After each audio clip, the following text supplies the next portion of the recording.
La combricola del Blasco si è fermata dentro un bosco che nessuno aveva voglia di abitare.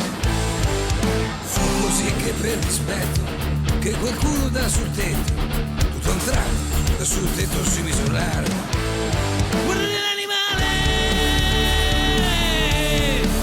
Guarda l'animale! La combricola del Blasco era poco più di un pugno, ma se si stringeva colpiva molto duro. Fu così che per non fare troppo male, lasciò il bosco per un posto più sicuro. Magari un po' più buio, un posto più sicuro. Magari un po' più buio, un posto più sicuro.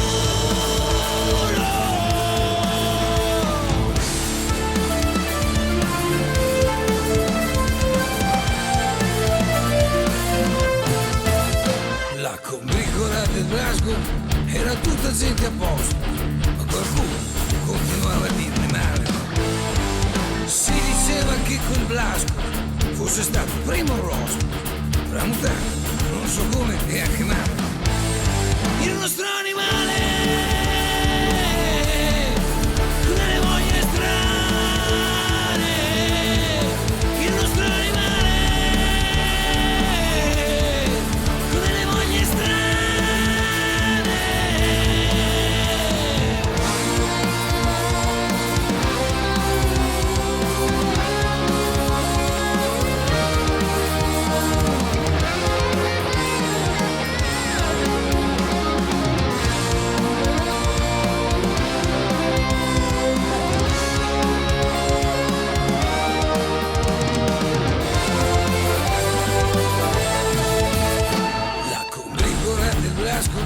Arrivati a questo punto, spari dentro un buco profondo come il mare, a vedere se quel tale arrivava fino in fondo, ha rischiato per lui stesso d'affogare.